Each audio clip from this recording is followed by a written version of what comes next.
Imagine a player who could make a football talk. A man whose feet moved with such impossible, joyful chaos that defenders didn't just lose him, they lost their minds. A man so naturally gifted that he never once trained with the discipline of a professional, never followed a tactical instruction in his life, and yet was considered by Pelé himself to be the greatest player he ever shared a pitch with. This is not a story of medals and monuments, though there are plenty of those. This is the story of a broken boy from a broken town who became the purest, most untameable expression of football the world has ever seen. This is the story of Garrincha. Manuel Francisco dos Santos was born in 1933 in Pau Grande, a small mill town nestled in the hills outside Rio de Janeiro. The town was not poor in the way cities are poor. It was poor in the way that the world simply forgot it existed. The mill owned the houses, the mill owned the streets, and the people who lived there were born, worked and died within the same few square miles, generation after generation, without the world ever noticing or caring. His father was a drunk, his mother was largely absent, and the boy who would one day bewitch the entire planet came into the world already fighting against it. His spine was curved, his left leg bent inward, his right leg bowed outward. The doctors who examined him as a child delivered their verdict with clinical indifference. He would walk with difficulty, he would never run properly, he would certainly never play sport at any meaningful level. They were, in every conceivable way, spectacularly wrong. The children of Pau Grande played football in the red dirt streets with whatever they could find. Garrincha played with a joy so ferocious it looked almost violent. He didn't learn the game from coaches or tactics boards. He learned it from birds, literally. He spent his childhood in the hills chasing and catching small birds with his bare hands, developing an explosive, unpredictable change of direction that no human being had ever been coached to replicate. He named himself after one of those birds, Garrincha. A small, unremarkable wren. The name was a joke. The player was anything but. By the time he was a teenager, the word had spread from Pau Grande to the surrounding towns like smoke from a brush fire.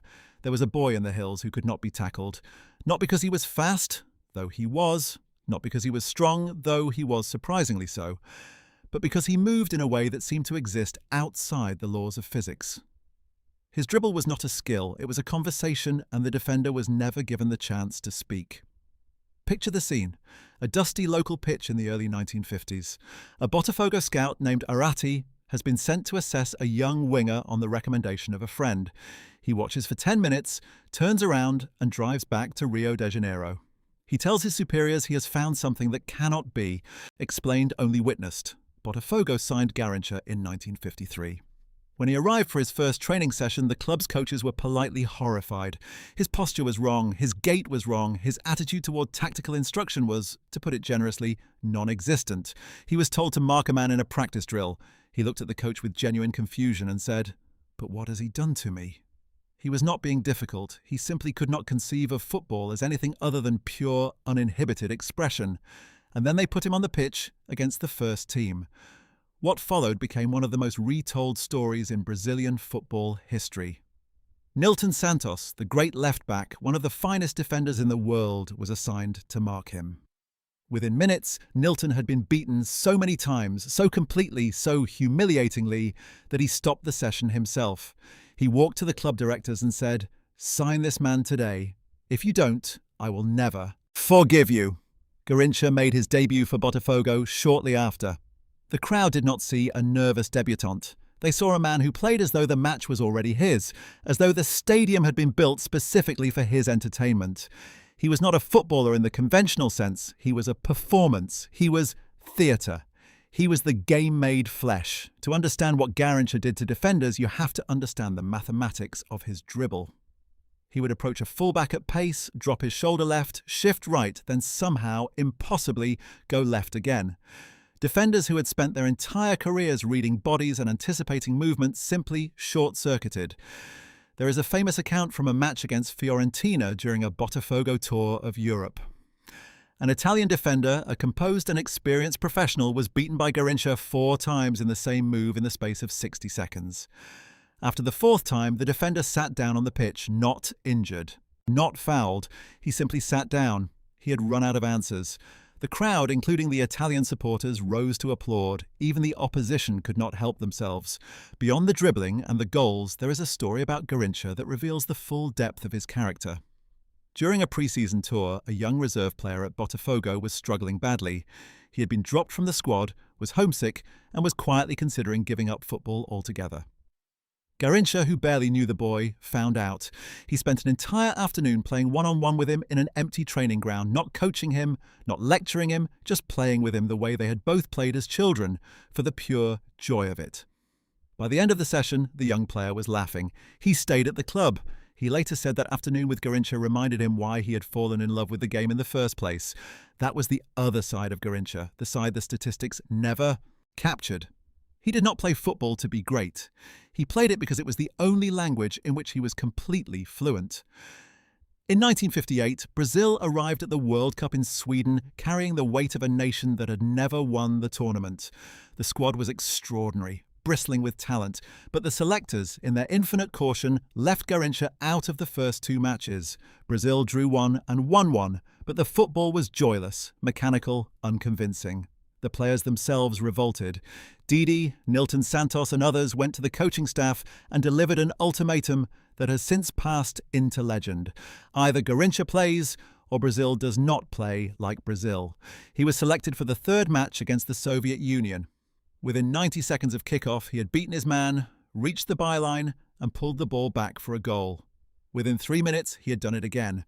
Brazil won 2-0. They did not lose another match. They won the World Cup. And in every single game from that point forward, Garrincha was the heartbeat, the chaos engine, the irreplaceable soul of the team. In 1962, with Pelé injured in the group stage, Garrincha did not step into the void. He consumed it. He was the tournament. He scored in every knockout match. He was named Player of the Tournament. Brazil won back-to-back World Cups, and the man with the crooked legs and the bird's name from the forgotten mill town was the reason. Brazil, with Garrincha in the starting 11, never lost a single match. Not once. His record in the yellow shirt was perfect, untouchable, eternal. But football, like life, is rarely kind to its most luminous souls. Off the pitch, Garrincha was a man at war with himself. He drank with the same abandon with which he played. He loved recklessly, lived chaotically, and trusted everyone, which meant he was exploited by almost all of them. The money he earned was mismanaged, stolen, or spent. The fame that should have protected him instead isolated him. The clubs that had profited from his genius offered him little when the legs slowed and the crowds moved on.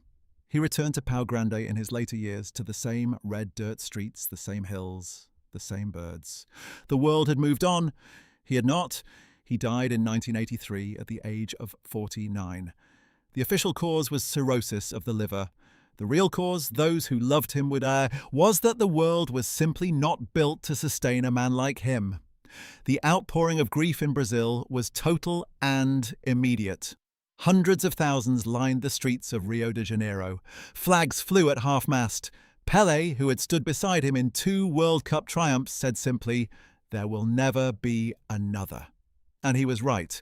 Not because the talent cannot be replicated, though it cannot, but because Garrincha was not a product of a system or a methodology.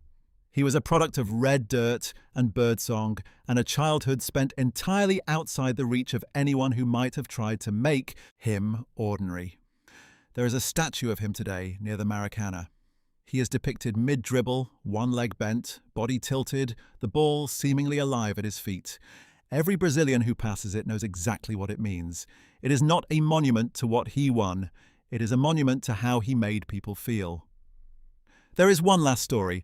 Years after his death, a journalist asked an elderly man in Pau Grande what he remembered most about watching Garrincha play as a boy. The old man didn't mention the World Cups or the goals or the defenders left sitting on the grass. He said, "When Garrincha had the ball, nobody in the stadium breathed. Not because they were afraid, because they didn't want to miss a single second." That was Garrincha. The boy the doctors said would never run, who ran so beautifully that the world held its breath. The man who never read a tactics board, who understood football more deeply than anyone who ever drew one. Brazil has produced Pelé, Ronaldo, Ronaldinho, Zico, and affirm 100 other gods of the game, but ask the oldest voices, the ones who were there, who saw it with their own eyes, and they will tell you the same thing. There was Garrincha, and then there was everyone else. Do you believe Garrincha deserves to be ranked above Pelé as Brazil's greatest ever player? And could a player like him, raw, untamed, and utterly uncoachable, even exist in the modern game? Share your thoughts in the comments below, and if you want more deep dives into the forgotten legends of football, the links are in the description.